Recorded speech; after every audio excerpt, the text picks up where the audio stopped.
What's going on, world? I'm Shamir Maloney, and you're live and direct on the So What I'm Living podcast, the Private Slice edition. This is episode 1. What is that, you might ask? Well, let's figure it out, and let's jump right into it. First off, I thank you for having me here, and I thank you for being on the show. It's all good, man. Thank you for coming. So why don't you tell everybody at home who you are?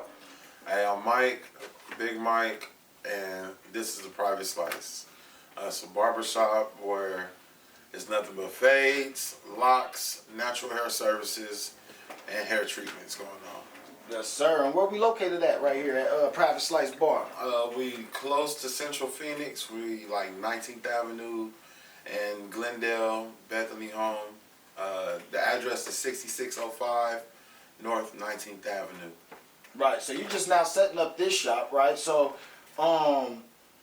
you haven't been here that long, right? So how long have you been, cutting hair and doing the locks just in general? Well, I've been cutting hair for about many moons. I've been having my barber's license for about 12 years now. 12 years, and I've been doing locks for about 2.5 years. So you just got into the locks like 2.5 years ago? Yeah, into the locks and like natural hair in general. But yeah. But you've been cutting hair since forever, but you had your license for about 12 years? Yeah. Okay. Yeah. So what ideas, man, what do you plan on doing with this shop now that you got your own thing going on? What can we expect from the Private Slice Barber in this location? In this location, well, obviously I'm taking the haircut to another level, obviously, and I plan on incorporating my photography skills. I have another side that you can't see right now, but that's what I'm gonna set up to be a photography studio, and so I'm gonna try to just start a new lane, stay in my lane, but start a new lane, and see if I could intertwine the haircuts with the photography. So you also do photography. So you're a barber, yes, a loctician, yes, and you do photography. I do. Any other skills that we should know about? I mean, the first thing I've ever done was became a musician. Oh, so now you do music too? No, I did music first. Oh, so you did music first. Yeah. So what got you into music? Like, how did you end up doing music? Typical. Grew up in the church, filling in the blanks when it wasn't a drummer. All my cousins played the piano, so I mean, I guess I just followed in line, learned how to play, and I mean that's just how it became that. Right. Drummer and like in the church, getting it grooving. Yeah, so did you get it jumping in the church? Was it jumping when Big Mike got behind the keys? What was it jumping? I was on the drums for sure. We was going up, no question. Oh yeah, for sure. So, you do the live music aspect, but do you do like the beat production aspect, like behind the computer or anything like that? I mean, I went to school for music engineering. Oh, you went to school to be an engineer? Yeah, I did. So I mean, I know about it, but if I had to choose, for me personally, it'd be live music, no question. Easy. So for y'all at home, let's get this right. My man's is a barber, fade master, loctician, locked in. Photography, thick flick, and then private slice. Then he could play the keys you said and the drums. Yeah. And you're a music engineer. So out of all of these skills, what makes Big Mike say, you know what, I'm gonna open a barber shop? Because we know you've been cutting since forever. But what makes you say that I'm gonna put photography in the next place besides a music studio or honing in on one of your other skills? Because, well, a lot of people don't know that photography has like just been a passion of mine for a long time. And I always feel like anytime you're in a position to make your passion something that you can do for a living, then that's like a winning lane. You know what I'm saying? You can make a lot of money doing what you like to do. You know what I'm saying? Doing what you love to do. And so, for me, it was a no-brainer when I've always had the vision of having like a creative space to be able to do both anyway. And when I came up with the space, that was just the first thing that came to mind. So picture or video? A video? So would you rather do pictures or video? Picture, no question. No question? Yeah, give me a picture. Just a picture, you just I can just capture the moment. Capture the moment. I like to capture the moment and words. remember that just remember that moment, remember where I was at, remember where my mind was, in that moment. A video is cool, no question. But for me personally, a picture says a lot of words without saying anything. What is it about being a barber that makes it special, that thing for you? What is it about, like, you know, being like, you know what I'm saying, a barber that makes you wake up and do it every single day? Like, man, you know what, I'm about to go out here and do what I got to do. What's the special thing that keeps you, the fire burning for Big Mike? I think the satisfaction of making people feel good, knowing that I made somebody feel good when they got the mirror and I seen that facial expression, you know, or when somebody come in and you can feel that energy, they down and out, and then when they get that mirror, they feel like they can conquer the world, you know. Just the satisfaction of knowing that I can actually genuinely, physically, and maybe spiritually or sometimes emotionally brighten somebody's day. Transform. Yeah, for sure, no question. I just seen some videos, man. I go on TikTok or like Instagram or one of them, and they got them people in the chair. They come in looking down and out. Right. Well, by the time they leave, chest out. There it is. Slice gang for sure. So can one draw that connection, that being able to do that in a barber chair, that a picture's able to capture that moment, that you're able to change that moment? Can we draw that bridge for Big Mike? Hey, what do you mean?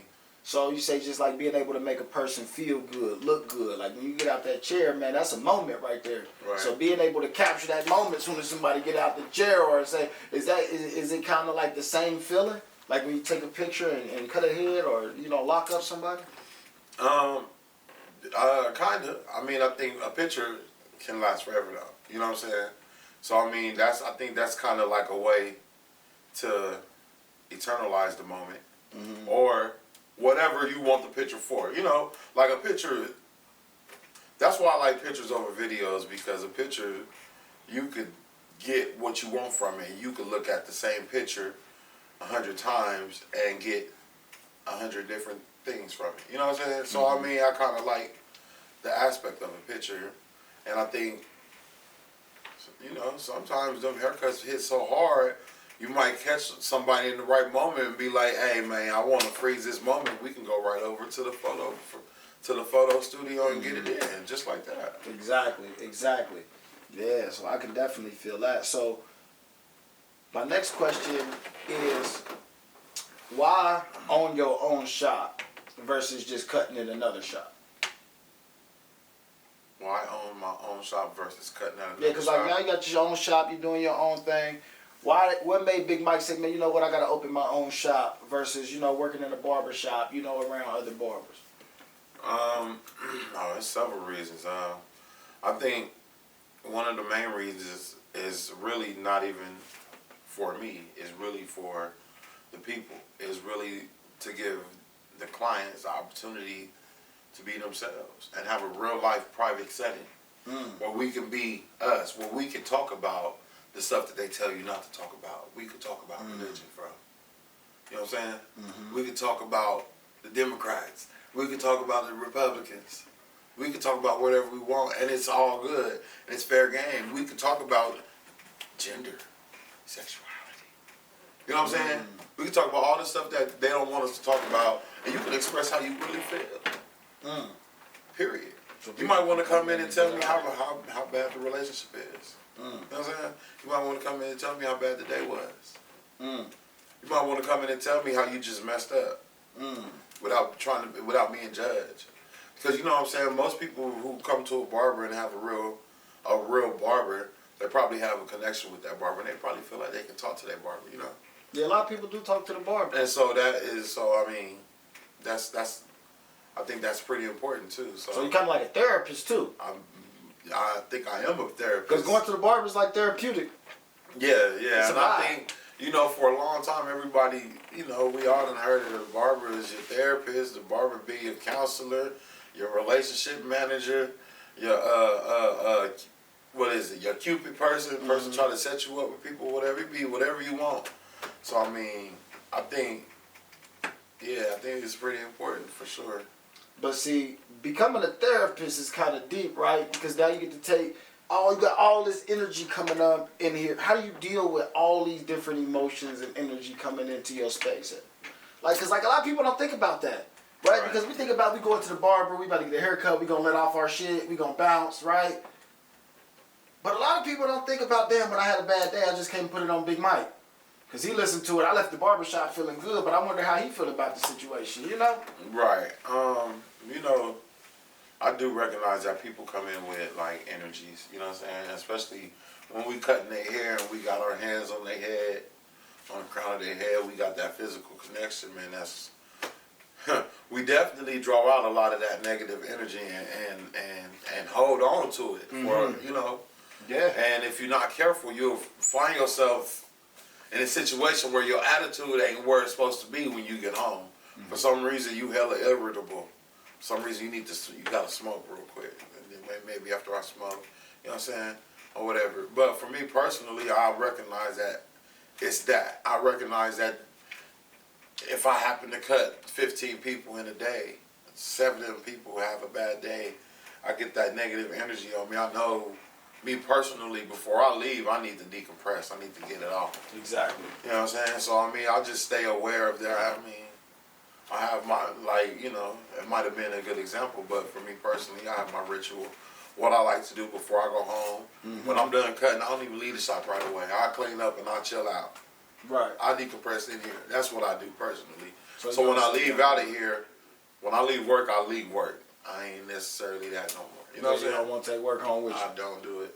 Right, because a lot of people fail to realize this is a job for you. I mean, they look at it as a barber, but like that is other things. So, do you think that with like knowing all of these things that it is changing the environment of barbers? Because barbers not the same. Like, you know what I mean? Like going to the barber ain't the same. It ain't the same as like going to the barber shop how it used to be, right? And do you think that's leading to the change in the environment of the barbershop? Like more people going to private barbers, like, you know, people charging more money, different things of that nature? Yeah, I just think it's really because, you know, I don't know when, but a couple years back, barbers started taking their profession real serious. And they started taking time to hone in on their craft and learn new techniques and learn how to groom instead of cut. You know what I'm saying? People have been actually practicing, you know? And so when you care about your craft, you start to develop some type of confidence and some type of self-confidence for it. And so, you know, eventually the price go up. So, I mean, yeah, I think that's, you know, yeah. And you know, private, for me personally, I know it's pros and cons with everything because being a barbershop barber is good. It's great. Camaraderie.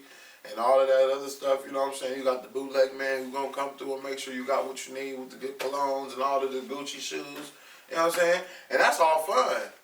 But I also really genuinely believe in, like, the personal experience. I don't necessarily want a person that's just going to come in every now and again, you know what I'm saying, and shoot the shit and bounce. And I don't know if I'm going to see him again. I'll be liking to build relationships with my clients. You know what I'm saying? So, with that being said, I like to have the perfect private setting.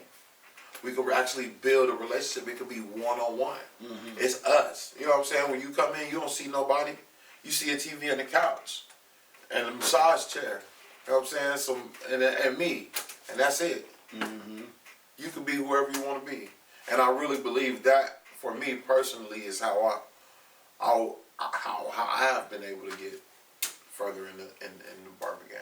Right. Because I've always provided just a private experience. Right. You know what I'm saying? Not saying that I've always been a private barber, but I've been a private barber now longer than a barbershop barber. You know what I'm saying? I've been a one-on-one barber for a long time, and I'll stand on that. Now, but aside from, because we spoke about, you know, people's emotions, we spoke about, you know, becoming a private barber, what other obstacles did you have to go through to get to where you are here right now today? Right? I think we all go through obstacles. I don't even think anybody that's trying to be somebody has no story to tell, you know, but I think the toughest thing for me personally was dealing with the loss of my twin brother. I lost my twin brother 2 years ago, a year and a half ago. Mm-hmm. And that probably, not even probably, most definitely was the toughest hurdle for me, which I still, I still struggle with it today, but I mean, it get better and better every day, but that definitely has been the biggest hurdle for me. And I think the reason losing my brother was the biggest hurdle is because he was like the most encouraging person for me in this lane. Mm-hmm. My brother was my first client. He was my most loyal client. Mm-hmm. He was my favorite client. And for some reason, my haircuts just fit his head. You know what I'm saying? Man, I used to be jealous of that what it is. I used to be jealous of that thing. I see it from across the street. I'd be like, hey, nah, bro. I'm telling going back to holler at your brother. When I'm like, and we had that twin connection. You know what I'm saying? So like, when I'm not feeling it, when I'm down and out, I get a phone call from my brother. And early in the morning, when I'm about to go to the gym, it's 5 in the morning. I'm like, bro, what you doing up? He on the toilet taking the shit before he got to go to work. Every morning. Giving me some encouraging words, though, you know what I'm saying? Not knowing, like, hey, I'm having an every morning anyway. Not knowing that, you know what I'm saying? And when I lost them, I had lost that sense of confidence, you know what I'm saying? Or like... that motivating factor, that push over the edge. Factor. And now you got to gas yourself. Because with all the drive in the world, we still need gas. Boy, that boy Big Sean said something when he said that. No question, man. Yeah. Yeah, and then coming off of that, I remember you said you lost your pops a year prior to that one, right? Yeah, I lost my pops. Me and my brother actually found my pops on Christmas. Man. Found him in his own house, face down, laying in the rigor mortis. Man. Yeah. And then you still, but man, I know you always been a good family oriented person, man. Yeah, man. Luckily, man, I thank God for my family. You know what I'm saying? I got a good support group for sure. I mean, ain't nobody perfect in life, but I promise you they do everything they can to keep me lifted up. You know what I'm saying? I got a praying grandmother, so, you know what I'm saying? She got the main line, so I know that's right. Yeah, so she got the main line. She got the main line. It's only a couple people with the main line in each family, you know what I'm saying? So, she got the main line, so I just do what I gotta do and just keep it pushing, And was there any financial burden in it? Man, what? I think everybody that tries to be an entrepreneur, the first thing that they deal with is financial burdens. You know what I'm saying? We all deal with financial burdens, and I definitely have my share. And knowing all of that, right, is it worth it, right? Everything that you went through, everything that you're going through, everything that, to have your own shop, to be the own barber, to have these ideas, is it worth it? Talking to the viewer at home. It's absolutely worth it. I mean, it's absolutely worth it. I ain't gonna say that it's all glamour like it seemed like it is, because it's not all glamour. It'd be rough and it's tough, and sometimes you struggle. Sometimes you make money all day, all week, all month maybe, but really can't really see none of it personally.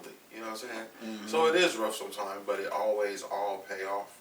It's not been a day where I woke up and been like, damn, I gotta go to work.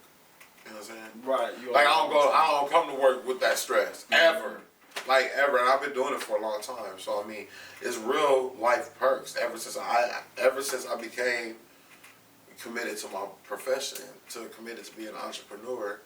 And I ain't gonna say that I've been balling all my life. I ain't gonna say that I've been balling all my career either. But I ain't been broke. You know what I'm saying? I ain't been broke. So just believing in yourself. Just believe in yourself. And just do it. Just take the chance. If you know something that you love to do, and if you can figure out a way to take what you love to do and make some money off of it in any kind of way, make it a business. And that's the biggest inspiration I want to give the viewers. And that's the whole reason that we got this podcast, is to let let everybody see that, regardless if you're doing production, you're doing HVAC, you're a barber, you're doing photography, if it's your passion, it's a way to make it, right? No question. So we're going to change speeds a little bit here, right? Because you're from Phoenix. I am. You grew up in Phoenix, right? Did. And it's very rare to find somebody from Phoenix. That's what they say. I don't necessarily agree. I don't either. My whole family from Phoenix. I don't know. But yeah, that is what they say. Yes, absolutely. Right. But how has Phoenix changed since you were a child till now? Man, I can remember being young in South Phoenix. I can literally remember riding down the street in my grandma's Cadillac next to tumbleweeds. It was like we was racing. It was like the Westerns. You know what I'm saying? Real life, like the Westerns. I remember seeing black cowboys on their horses in traffic, riding their horse like it was just normal. Which it was. The festivals, right? Man, I'm talking about without being a festival, but yeah, like all of that shit. Like there's still families in South Phoenix right now that live in South Phoenix, what they call Levine now. It used to be South Phoenix before they had all the houses and Cesar Chavez and all the schools and shit. It was nothing but fields. And if you went too far down 51st Avenue, you had to roll with your windows up and your AC off because it smelled like manure, fresh manure. You know what I'm saying? From them cows out there. Fresh. It still smell like doo-doo out there to me. It just a whole Not bunch as bad, but just a whole bunch of houses. But Arizona has changed like tremendously, man. You can tell just from traffic. It's real life traffic now. It's changed a lot because I've been here for 10 years. It's changed tremendously in 10 years. So imagine how it looked 20 years ago. I can remember how it looked 20 years ago.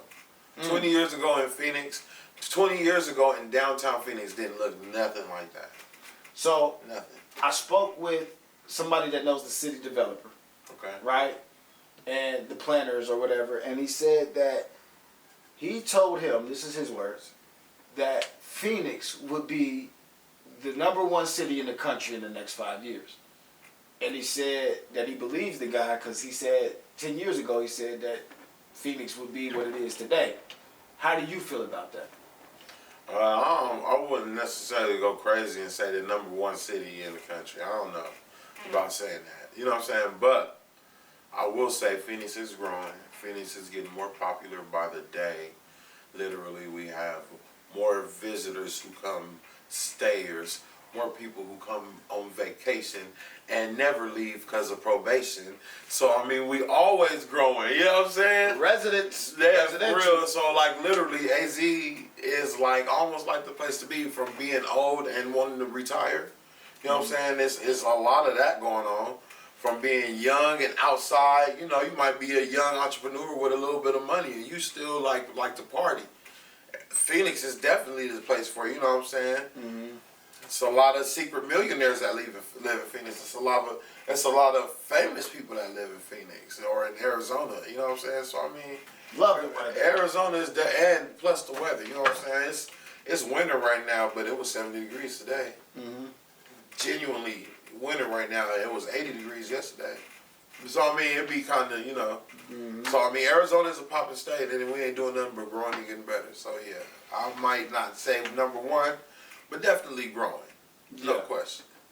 Now, would you suggest people move to Phoenix? Negatory. There's already enough visitors. Like he said, you one of the only people I know from Arizona. Well, that means we gotta stop. We gotta join in with Texas. We gotta start building borders on you cities. Speaking about Texas, man, let's move up real quick. How you feel about, they got that whole border crisis down there. You heard something about that? Man, that shit right there is crazy, bro. It's like a whole bunch of cities or states and cities and obviously truckers or some shit. Yeah, they got the trucker convoy going down there. They're gonna go against the government. So I mean, that sounds like. But is the government going against Texas though? Because it's allowing all them people to come over the border. They feel like they're getting invaded. Listen, yay or nay. But I'll tell you one thing. That sound like, to me, you know what I'm saying? When your people arguing with your people, bro. And that sound like a family problem? Man, that sound like some civil issue, you know what I'm saying? Yeah, we ain't gonna say it, but you know. You know what I'm saying? Yeah. So we having some domestic problems right now. I don't know, you know what I'm saying? I don't even know the information good enough to say whose side is right or wrong. I just think that's crazy. You know what I'm saying? But I'll tell you that whenever the states are fighting with the federal government, it's never a good sign. I just know the price is gonna go up. Oh yeah, the prices are up. Prices are terrible. Prices are terrible. How do you run your business right now with prices being so damn high? Do you charge more money or do you try to keep the same damn price? I ain't gonna lie to you. My prices haven't changed. My prices have been my prices for a minute, but I just try to increase. I mean, look, nowadays, you know what I'm saying, they tell you ain't necessarily supposed to have one source of income anyway, you know what I'm saying? And that's really what it is. I use private slice and the photography to fund certain things, but it don't. And it's not supposed to fund my entire life. You know what I'm saying? So it's just, you have to be a jack or a jackie of all trades nowadays. That's what it is. I know people that went to college and got degrees and engineers and do all of this good stuff that make a lot of good money, you know what I'm saying? But at nighttime, they driving Lyft. They driving Uber. You know what I'm saying? So yeah, everybody got to hustle.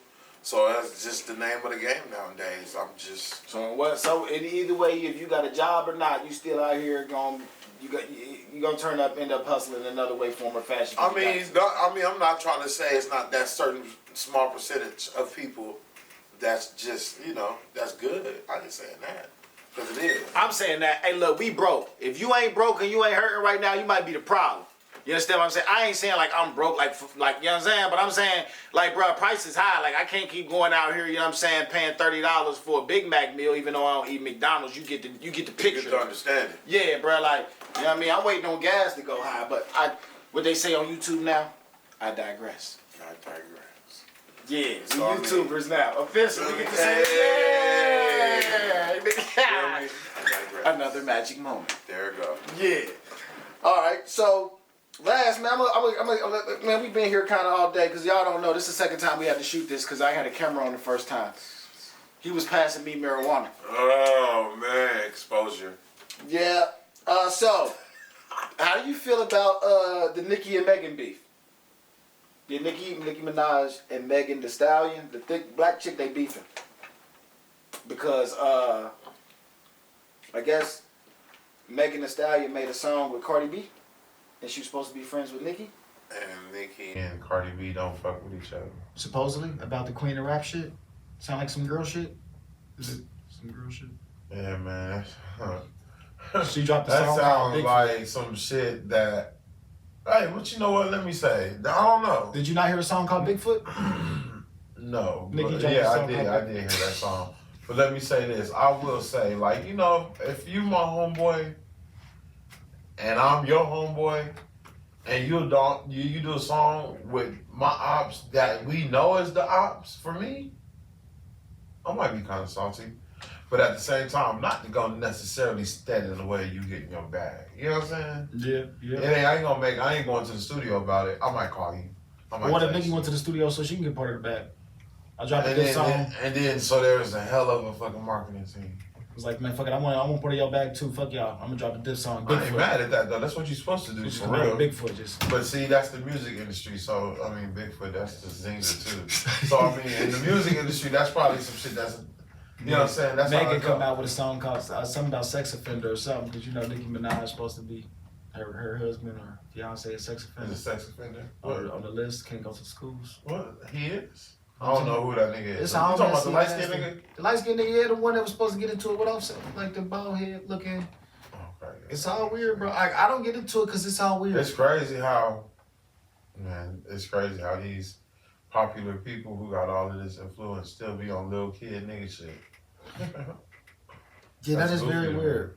That is weird. It's because I think it's like a high school popularity contest at some point. It's like where people want to be popular, and it's like, why would anybody really care if you dropped a song? You made a song. Were they talking about you in the song? Oh no, you just don't like the person I made the song with, so you're controlling. Is that controlling at some point? Yeah, boundaries is just like that because motherfuckers ain't really never been able. Not have say been able, but motherfuckers don't know to set boundaries even in friendships. Look, fam, you my friend, but when it comes to this bread, I get my money. Man. Period. But it's getting late, fam. I know we've been here for a while. Is there anything that you can say that, or that you want to say to any entrepreneurs at home or anybody thinking about starting their own business, starting their own thing, anything like that? What piece of advice would you give them? If you have an idea, go for it. If you have a passion that you genuinely love to do or love to be involved with, if you feel like it's some possible way for you to monetize it and still be in love with it, go for it. It's never gonna be the right time to do it. You know what I'm saying? It's almost like having a kid. You ain't necessarily plan to do it. You gotta just do that shit. Cause when you do it, 4 small steps is one big ass step. You know what I'm saying? Mm-hmm. So that's all I can say. You know, take small steps no matter what. When you crawl, you walk. Man, cause don't be scared. Don't be scared to take a chance. For real, like a lot of people, even including me, be scared to take a chance. But it's time out for that. No more being scared. You know what I'm saying? It's 2024. Yeah, no more in 24. Well, no more in 24. You feel me? Oh, slogans. You heard it here first on the So What I'm Living Private Slice Edition. You understand? No more in 2024, bro. Y'all better go get it. I'm just saying, bro, like, hey, no more being scared. No more not taking chances. No more thinking ourselves out of the blessing. You know what I'm saying? Be having a good idea and just think of all the reasons why it failed. No more of that. Yeah, we gotta stop doing that. Self-sabotage. We gotta understand how to program our brains to be on the positive. You know what I'm saying? Start thinking on a different frequency, and we're gonna get it. No question. And with that being said, all I'm gonna add is don't let the Bigfoot jokes and the Nicki Minaj and the Texas border and everything else stop you from doing what you're supposed to be doing. And what is that? Taking care of you. So, regardless to what you want to go do, go out there and do it. So what? Live your way, because no more in 2024. Yeah, so what?